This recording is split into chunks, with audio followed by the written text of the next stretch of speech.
अस्सलाम वालेकुम व्यूअर्स। उम्मीद करता हूँ आप सब खैरियत से होंगे।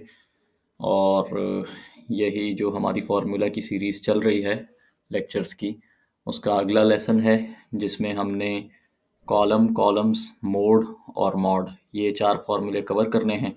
इंशाल्लाह अगले लेक्चर में हम काउंट ए और काउंट ब्लैंक करेंगे, और फिर इसके बाद इंशाल्लाह हम थोड़ा कॉम्प्लिकेटेड फार्मूलाज की तरफ, जैसे ये लॉजिकल फार्मूलाज का सेक्शन आपको नज़र आ रहा है और ये डेटाबेस एंड लुकअप्स का आपको नज़र आ रहा है, इसकी तरफ हम इंशाल्लाह शिफ्ट हो जाएंगे। तो चलते हैं अपनी एक्सेल विंडो की तरफ। ये जो मोड का जो फंक्शन है, ये बेसिकली यूज़ होता है जो आप लोगों ने अगर स्टैट्स पढ़ी हुई हो, स्टैट्स में एक फार्मूला हम यूज़ करते हैं मोड का, और ये यूज़ होता है most frequent value find out करने के लिए।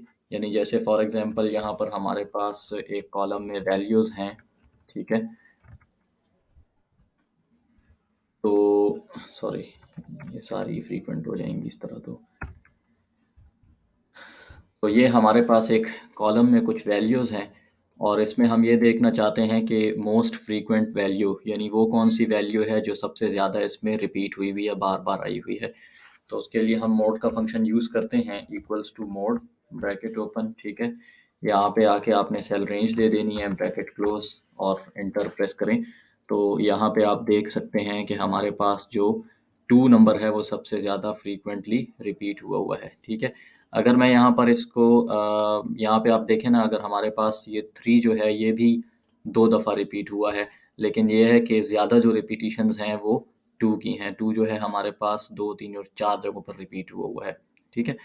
अच्छा जी, यहाँ पर इसके बाद दूसरा जो हमारे पास फंक्शन है वो यूज़ होता है रिमाइंडर फाइंड आउट करने के लिए। जो शुरू से हम एक डिवीज़न करते थे, तो उसका रिमाइंडर फाइंड आउट करने के लिए, फॉर एग्जांपल एक नंबर है मेरे पास 20 और एक नंबर है मेरे पास 5, तो इनको यानी इनकी डिवीज़न करके इनका जो रिमाइंडर आता है मैं वो फाइंड आउट करना चाहता हूँ। तो equals to mod, bracket open, सबसे पहले वो आप नंबर देंगे और जो आपका नंबर है, और फिर उसके बाद आपने डिवाइज़र देना है, ठीक है।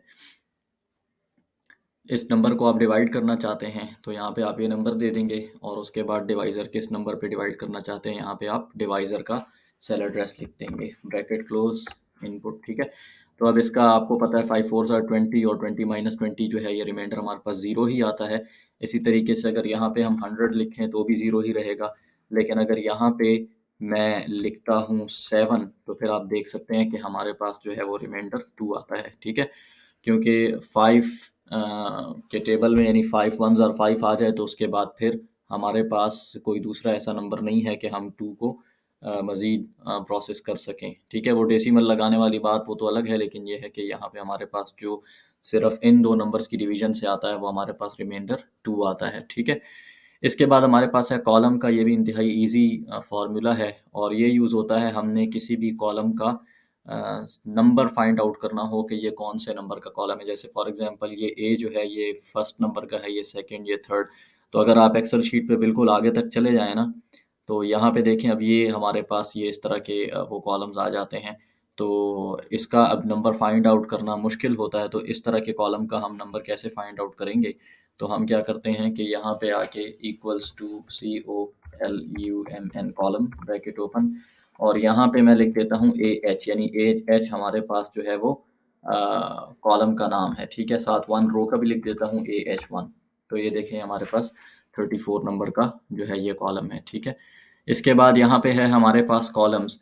ये किस लिए यूज़ होता है, ये एक रेंज के अंदर जो है जितने कॉलम्स हमारे पास आए हुए हैं, फॉर एग्जांपल हमने अपनी रेंज सेलेक्ट की है यहाँ से लेकर यहाँ तक, तो हमारे पास जो नंबर ऑफ़ कॉलम्स होंगे वो 3 होंगे, ABC, ठीक है। अगर हम अपनी रेंज जो है वो यहाँ तक सेलेक्ट करें तो हमारे पास नंबर ऑफ़ कॉलम्स जो है वो 5 होंगे। तो इसको भी ट्राई करते हैं, is equal to COLUMNS, sorry, columns, bracket open, और यहाँ पे हम अरे दे देते हैं इसको यहाँ तक, for example, bracket close, inter. तो ये हमें पता चलता है कि 7 कॉलम्स हैं, ठीक है।